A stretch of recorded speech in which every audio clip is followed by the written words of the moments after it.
get into because I think everyone knows this show by now. If you don't, here you go. If you're a normal person, this show will probably affect you, but after watching way too much anime, hentai, and reading doujins, this anime does not faze me. I can separate fiction from reality. If you cannot do that, this show is definitely not gonna be a nice experience for you. Even though I do like the show, I do think it was excessive with its nudity. It was very unnecessary to telling the story itself, and maybe less of that would have made it more appealing to more people, but anime is all about niches, so it doesn't need to appeal to you. This show is amazing looking, and nearly every scene in the first 4 episodes was amazing. For some reason, Paul looked ugly in every scene he was in, maybe to depict how scummy he is, but that doesn't work because Rudius is animated pretty well. This show did start to get a bit bad with the animation towards the second half, directing as well. In a scene in episode 12, Rudius is having a discussion with some guild members whilst Ares is doing something else. They try to do one of the simplest camera tricks but fail at it. Ares is supposed to be close to the viewer, but what she's doing is minimal, so she gets blurred, the focus shifting to what's important: Rudius and the adventurers. This scene would have worked fine if the background wasn't too detailed and blending with the characters. I had to rewatch the same scene 3 times just to make sure. The bare bones architecture of the lost city they're in, which I really love by the way, it's not a medieval setting, wow, should have given the production team more breathing room, but no, the animation worsened and the quality dropped. I was hoping this show would stay consistent, but the second half felt like a cookie cutter version of the first half.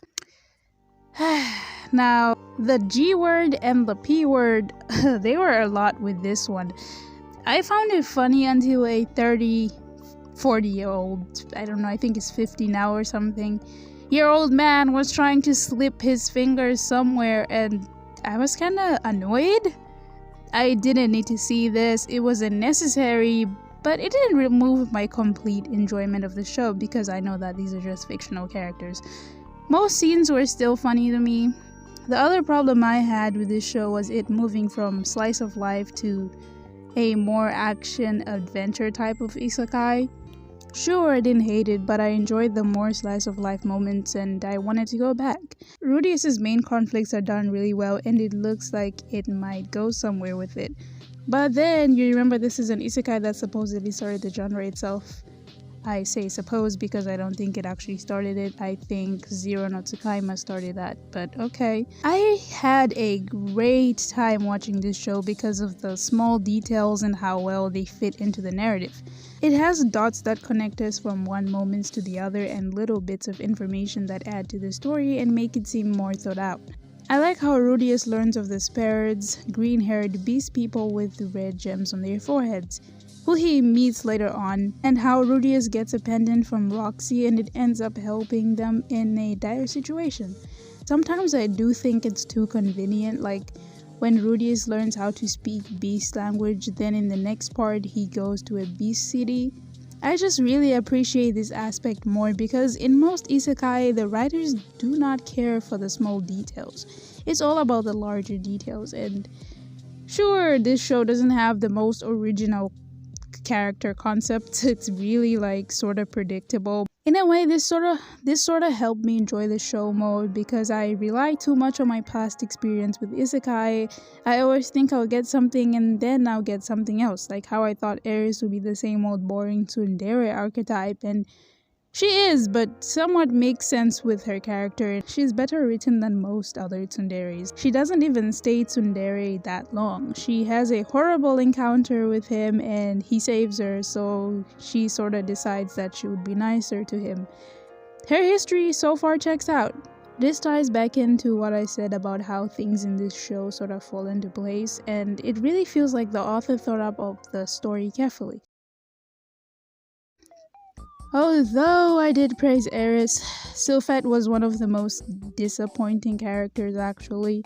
From the moment I saw her, I knew she would be a girl, and I was hoping the show would surprise me with her character and somehow have her stay as a shy boy character because that never happens in like isekais. And maybe the isekai protagonist will actually get a boyfriend, because they never have any boyfriends. I don't mean boyfriend, I mean boyfriends. Because her character is really boring. I don't think of her character and feel anything other than, oh, cute green-haired lolly. Like, seriously. Rudius wants to literally groom her. That's the most interesting thing about her character. Getting groomed by some degenerate pervert. Her life is not going too well. Roxy was pretty interesting in the beginning and I liked her. She helped our main character get past its fear of venturing outside. It gets resolved pretty quickly, but that fear he felt, I felt it. I also really liked the scene where Roxy is giving Rudius his final exam. I felt like their bond had somehow grown and I like that. Too bad her character becomes the subject of essay from an ugly Rudius, basically. Like, seriously, does every scene we see her in now have to be with this ugly dude just doing things? Whatever, it's really annoying. Paul is like the worst person in this show. He legit R-words his wife. How do you get together with this man after... I don't even know. Yeah, I know, we live in a different world and, our rules don't apply to theirs, but I don't need to just ignore everything. I liked Paul and I thought he was a generally thoughtful and just an over-sexual dude who loved his family. That one bit of information about him R-wording his wife cut me off from him completely. He also sleeps around a lot. Did I mention he cheats on his wife with his maid? She said she seduced him, but that doesn't mean he was right in doing so. This scene was kind of funny. Bruh, I just laughed. I was like, this dude legit cheated on his own wife. Anyways, Lilia and the maid give birth to 2 girls who are really cute, and when the lollies grow up, he's gonna need an extra supply, and I already see him trying to ask favors from the maid's daughter. I'ma just be calling it right now. And now we can finally talk about Rudius. I like Rudius as a character. He has not been outside for many years, so he doesn't know how to interact with people. Yeah, I know. Every isekai has a NEET as the protagonist. The thing is, the authors don't try to explore what that does to a person psychologically. It's just a trait that the person who's going to the other world has. It's not as good as NHK in this aspect, but compared to other isekai, it's really doing something with it. Rudius has a fear of going outside, which really made me feel fear and pity for him. Things that are supposed to connect you to characters. I liked this scene and I really did enjoy it. I do wish that the whole trauma thing was given some time to breathe. Maybe a little struggle to show us that he can't go outside instead of just, solving the issue in 3 minutes after you've introduced it. Another thing I found fascinating was how he gets freaked out by things, be it bullying, killing people, or the thought of killing someone. These things really humanize his character, and he also really cares for the people in his life, mostly girls because it's isekai. I found it refreshing to have an isekai protagonist have negative personality traits. Have moral quandaries and is actually affected by things that happen in the world. It's way more interesting than the goody-goody two-shoes isekai protagonist that we've gotten used to. Instead of the good boy that just helps people, a basic Kirito ripoff who gets a harem for literally breathing. Another thing I loved is that Rudius doesn't have a large-scale goal. He's just focused on living his life and trying to survive the next day. I love goal-oriented characters and I love characters who work hard towards their goal. These rules apply largely to shonen because a protagonist without a goal is hard to root for, which is what shonen's all about. Rudius's goals are small in size, but they work really well with the story being told, and it feels satisfying seeing him learn something new because it's slower and it feels more natural instead of just, oh, defeat demon thingy, get new power. Oh, defeat another demon thingy, get new power. Those stories are more about getting overpowered as fast, but even by the end of this story, Rudius is not even as powerful as I thought he would have been if he was in another isekai, which is pretty cool. Rudius is just a man who was reincarnated and tries to live life in the best way possible to make up for his terrible life in this other world. His mini goals are personal to him and him only.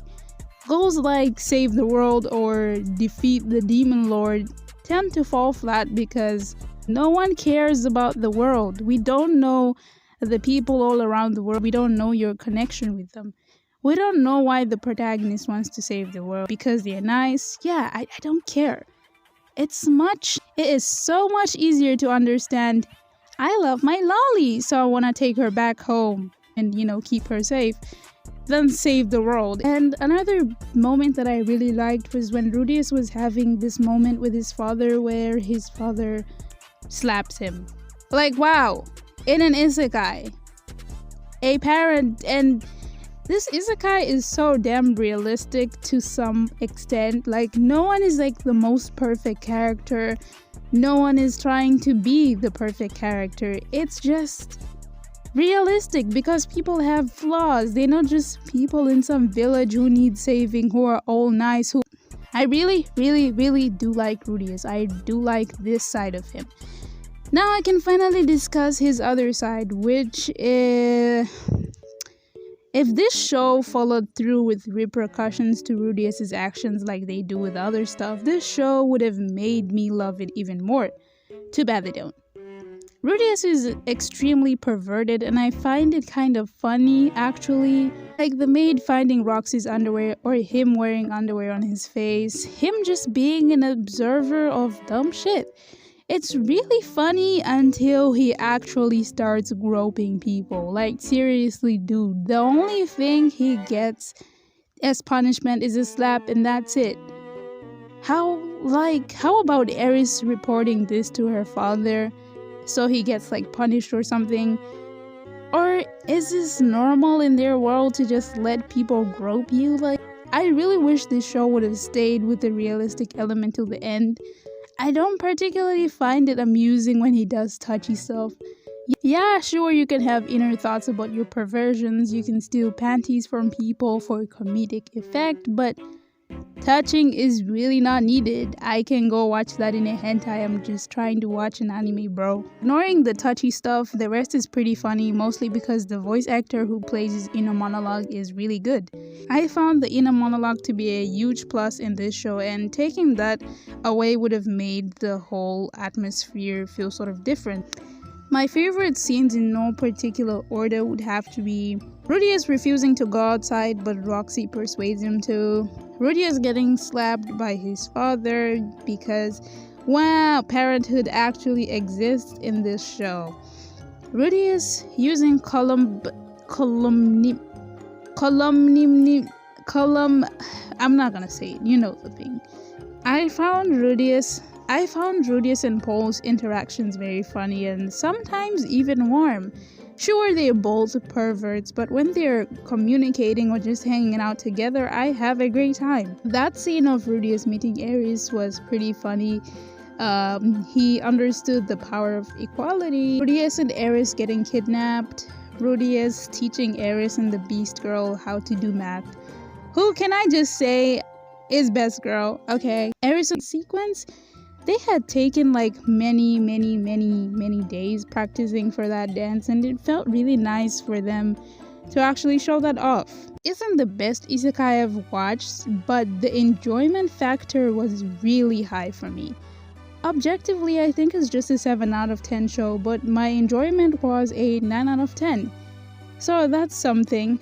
This is a great binging experience if you don't mind the lolly shit in this show, but I would highly recommend it if you don't have a problem with that. But if you do, please don't watch this show. It will sort of scar you. But people are hating on this show when there is legit redo of a healer to hate on.